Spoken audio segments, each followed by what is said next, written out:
Hartglass. You're listening to It's All About Food, and this is the second half of our February 8th, 2012 show. We're going to move on to health and environment and talk about genetically modified food, a subject that doesn't get near enough attention. So we're going to give it a little bit today with Nick Brannigan, who's the author of I'm Eating What? The Health Risks of Genetically Modified Food and 10 Real-World Solutions to Avoid Them. It's a free ebook, and you can grab it at I'mEatingWhat.com. Welcome to It's All About Food, Nick Brannigan. Hi, Caryn. How are you? Great. How are you doing? I'm doing excellent. Thanks for having me on today. Okay. So how did you get into this passion against genetically modified food? Well, I first heard the term genetically modified GMO food years ago, but I took it as this was something that they wanted to do to the food supply. I didn't realize it was food that I was eating every day. Mm-hmm. And maybe 2 or 3 years ago, I heard a late-night talk radio show with Jeffrey Smith where he got into the details and the ins and outs of GMO foods. And at the time, I was still a very unconscious eater. Yeah. Still ate a lot of packaged foods, a lot of animal products. But I started checking the labels, and the major crops at corn, soy, canola, sugar beet, and cotton was in nearly everything that I was eating. So over time, I had a newborn baby at the time, and I started paying more attention to the labels that I was eating, to what she was eating. Mm-hmm. And it really bothered me that really no one knew about this topic. Like you said when you opened up, it's a subject that doesn't get a lot of attention. Yep. But it's food that we eat every day. Well, so I became more and more into, and not only into watching what I eat, but into advocacy work. And I took a speaker training through the Institute of Responsible Technology, which led me to writing this book, I'm Eating What? By the way, I've had Jeffrey Smith on my show a while ago. I should get him on again, but he also hosts Echo Shock, which airs every Saturday at 2 p.m. on the Progressive Radio Network. We love Jeff Smith and all the work that he's doing. And I'm glad that you're joining him to get this information out because more people need to be talking about it. There are reasons, though, that we don't hear much about genetically modified food unless you're really looking for it. And one of the reasons is the companies that have been promoting genetically modified organisms in food have been lobbying against labeling of our food products for a long time. So there's only clever kind of circuitous ways to know whether GMO are in our food, genetically modified organisms. We know that if we buy food that's organic, the food is not going to be genetically modified to a large percentage. And I say that because, unfortunately, genetically modified foods, as they grow unprotected in fields, have pollen just like other plants, and some of that pollen can actually contaminate other fields. And so even though we buy organic and want to believe that it's the highest quality possible, there is a chance that there are some genetically modified organisms in there. It's a very, very small percentage, but that's kind of the best we can do. Yeah, that is a big issue with the organic products, is that they use the at-risk ingredients, which are the major crops that I stated: corn, canola, soy, beet sugar, and what was the other one? Soy, corn, canola, cotton. beet. Yeah, cottonseed. I slipped my mind because cottonseed, you don't find that in organic products. Cotton oil. Mm-hmm. Yeah, but that is true with organics. People don't know about the cross-contamination through pollen drift. That's why if you use these major ingredients to get them non-GMO verified, it's a process where they actually test the crops before they go to processing to make sure they haven't been cross-contaminated with that GMO DNA, the transgenic DNA. Because it is possible. Now, some distributors do test it when it gets from the farms. Mm-hmm. They'll test the corn from an organic crop, and if it does contain the GMO DNA, they won't buy it. But that's really, hard to know who actually does that, because the companies aren't going to. Some companies will take it anyway because they don't want to lose their profit versus not having real organic food. And the unfortunate part is the USDA organic process would allow that crop with the GMO DNA to continue to be labeled organic. That's why if it does contain those 5 major ingredients, to make sure not only is it organic but non-GMO project verified. I know that some companies were actually getting their corn products from Europe to guarantee that the corn they were using did not have genetically modified organisms in it, because we have so much contamination in the United States. Yeah, that's very true, because I think it's 95% of the soy grown is genetically modified. Something around 88 to 90% of corn has been genetically modified, 95% of beet sugar. And in the European Union, there's some GMO crops grown, but they're few and far between, because the consumers pretty much rejected GMO foods in the late 90s based on some press that it got then.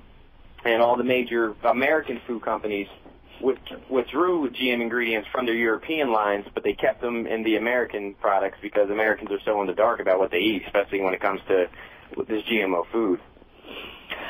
Okay, so I've heard this a lot. Why should we care about eating or not eating genetically modified food? Well, studies have shown that there are major health risks to eating GMO foods. For example, a study they did in Japan showed that it suppresses the body's ability to digest, degrade, and detoxify toxic substances from the body. They also did studies that showing that it affects the Sertoli cells of the testicles in rats. And the main function of the Sertoli cells is to develop sperm. And there's a lot of evidence out there showing that GMO foods could lead to sterility, and not only in the animals that the food's fed to, but also in human beings as well. And there's only been one human feeding study done, and it didn't study any of these long-term effects. So we don't know the long-term implications of genetically modified foods. And that's one of the main reasons I would avoid them 100%, because 50, maybe 60 years ago, someone smoking a cigarette, you could say to them, it's very bad what you're doing to your body right there. Cigarettes are bad for you. And they would call you a conspiracy theorist back then. Yeah. Now, I don't think there's a person on earth that smokes a cigarette that doesn't know it's bad for you. Is it going to be the same thing for GMO foods in 40, 50 years?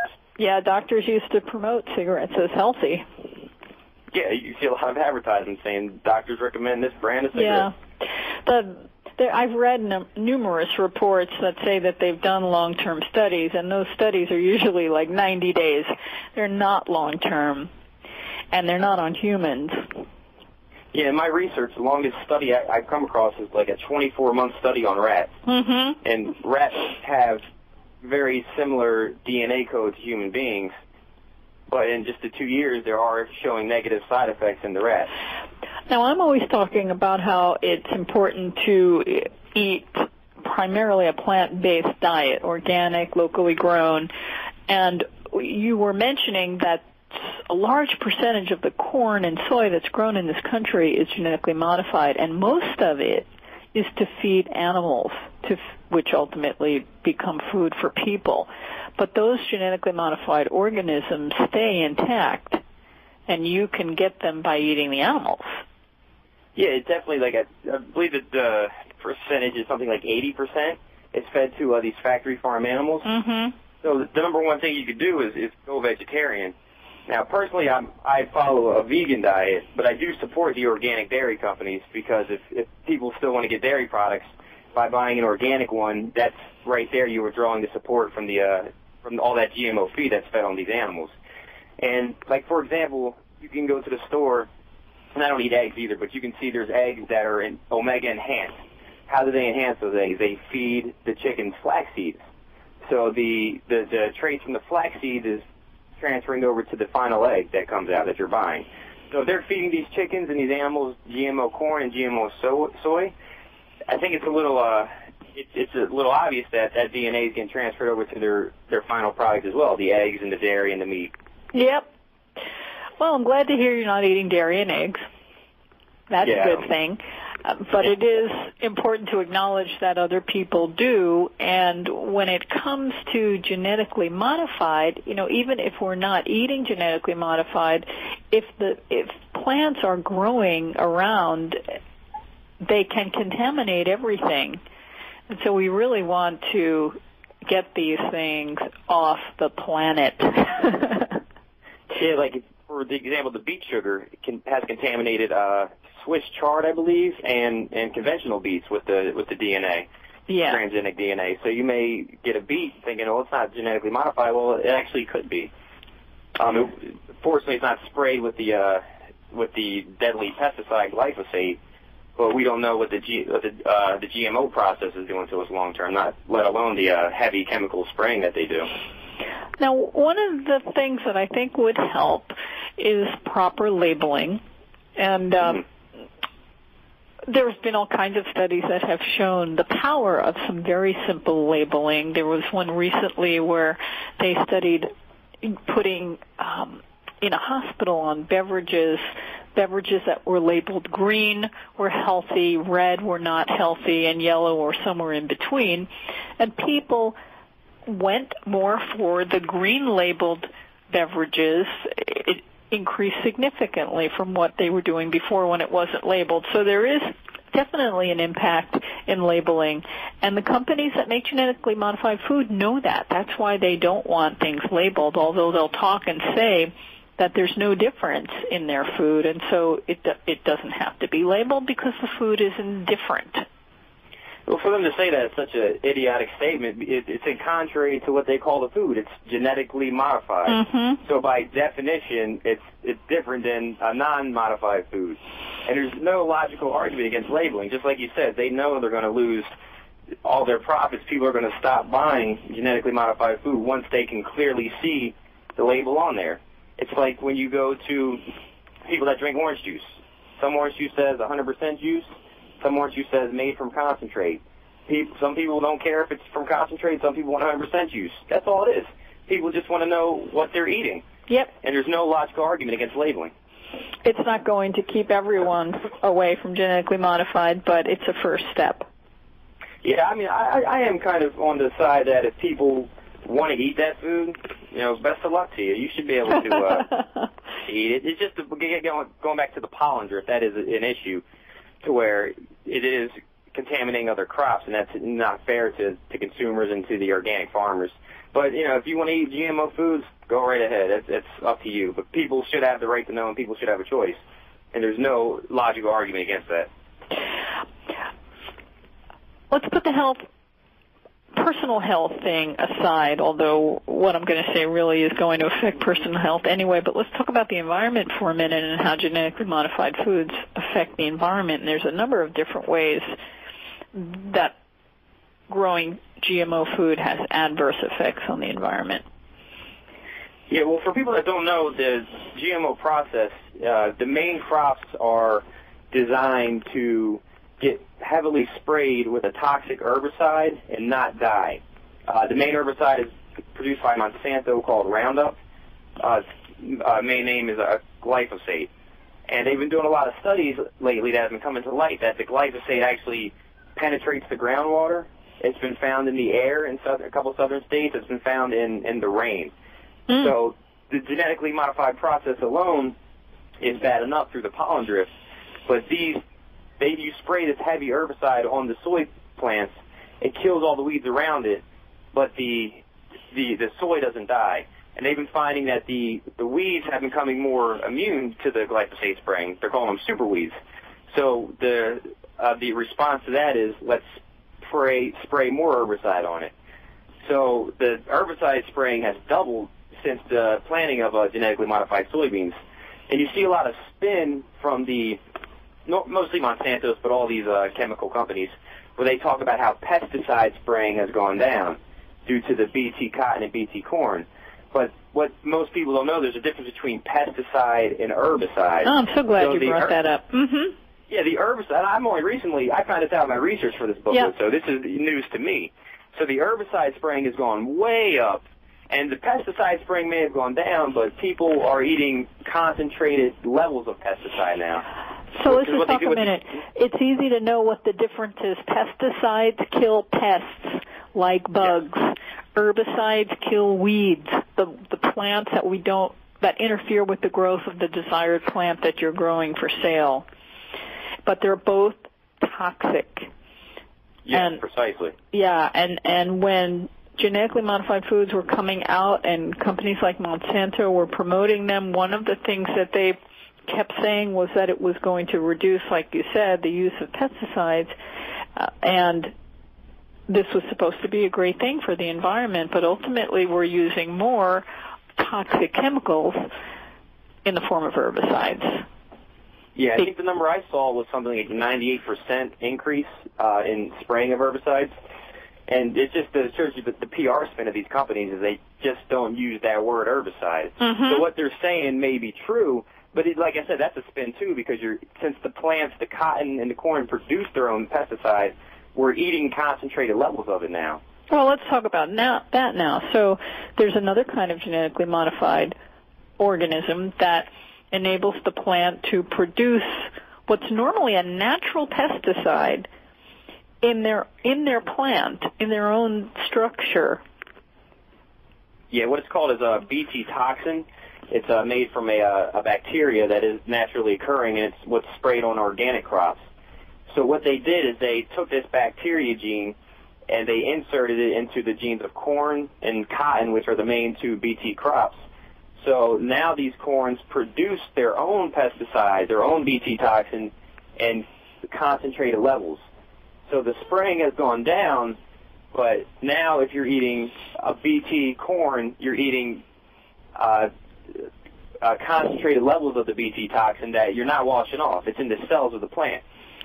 Well, the Bt toxin also can go into the ground from the part of the plant that isn't harvested.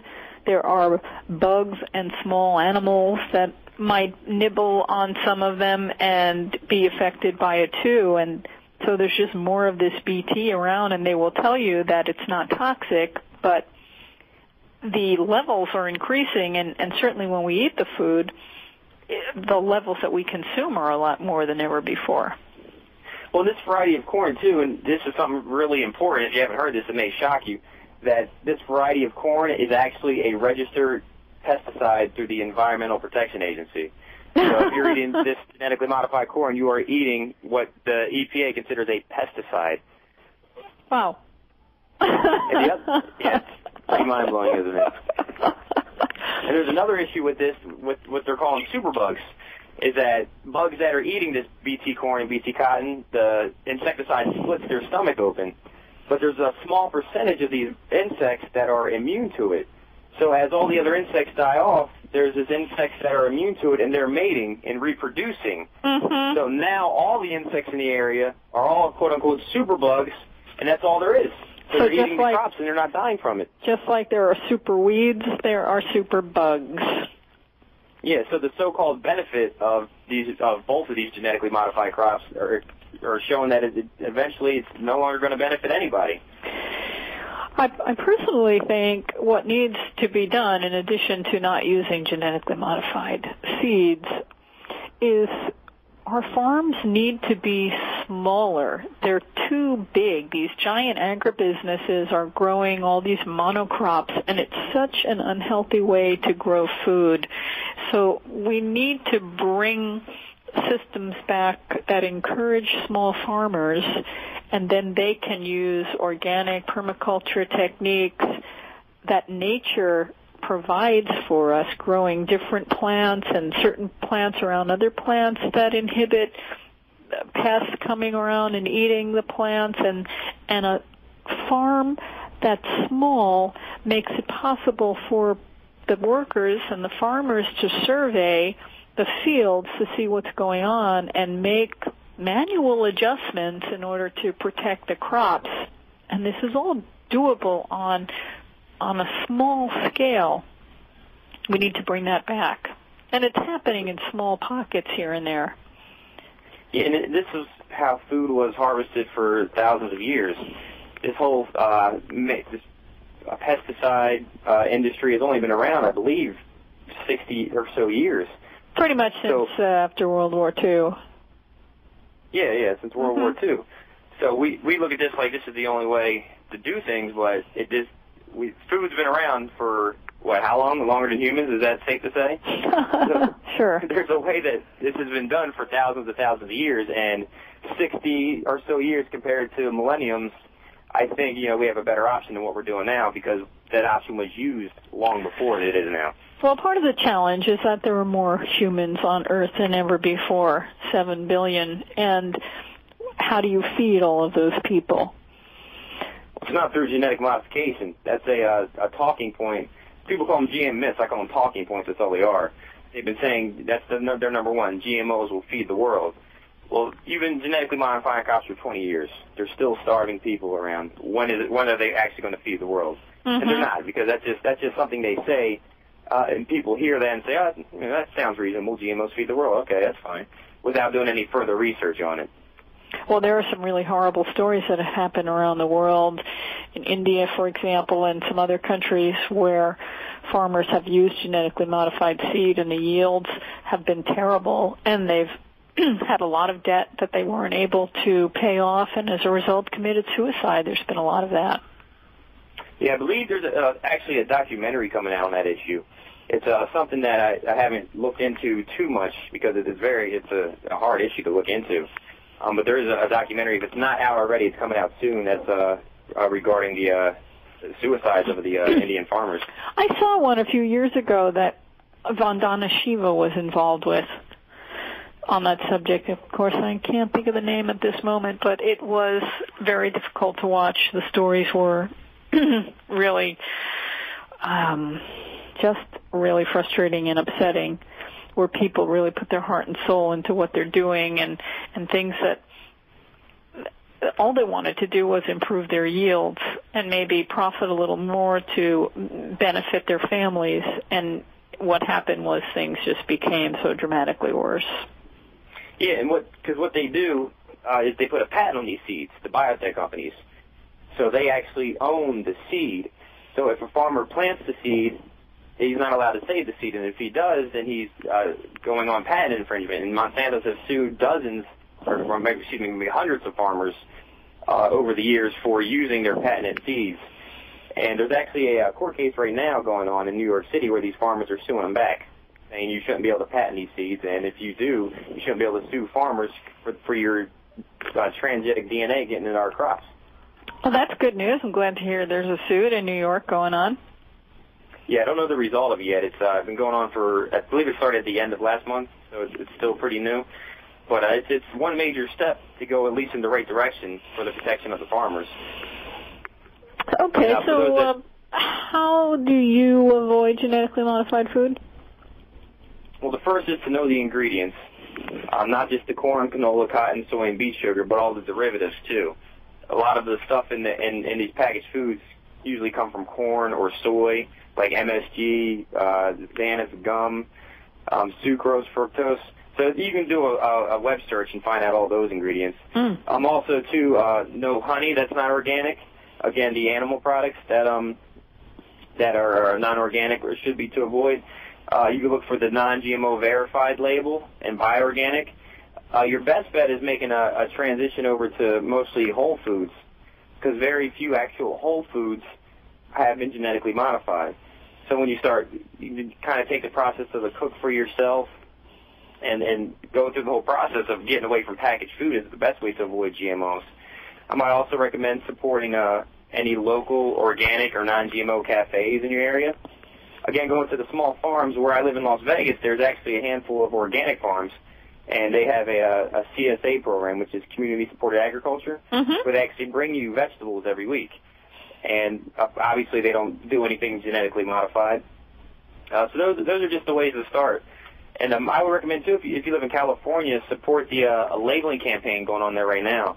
They're going to start collecting signatures in mid-February to mid-April, and if they get roughly 800,000, it's going to be on the ballot in November to label GMO foods in California. Who's behind this? Do you know what group's behind this? Yeah, the website is labelgmos.org. The group itself is the California Right to Know Committee. They've been supported by some companies like Dr. Bronner's or Magic Soaps and Nature's Path Organic Cereals. And also, their other website is carighttoKnow.org. So if you live in California and you can volunteer for the campaign, or if you just want to know where you can sign your name to get GMOs labeled, that's one of the best things we can do right now, because if they have to be labeled in California, these companies are going to put them on all their packages, and they're probably just going to remove them from their products because they know the consumers aren't going to want to buy something that says genetically modified on it. Yeah, I'm not exactly sure how that all works from a federal versus state level, but I'm glad that it's happening, and it should prove very interesting. But the best that we can do is support what we believe in with our dollars, and even though some foods may be tempting to buy because they're less expensive or they look really nice, they could secretly have things in it that you don't want to put in your body and your family's body. So genetically modified food is not the way to go. Yeah, not at all. And in my book, there's 10 solutions in here, and I would recommend anyone that reads it take these solutions and just kind of incrementally implement them into your life. Where can people get it? Where can people go? I'mEatingWhat.com. Just spelled all out. I'mEatingWhat.com. Great. Nick, thank you so much, and thank you for doing all that you're doing. It takes individuals to make change, and you're doing your part. Thanks, Ken. I appreciate you having me on today. Okay, thanks for joining me, and take care. I'm Caryn Hartglass. You've been listening to It's All About Food.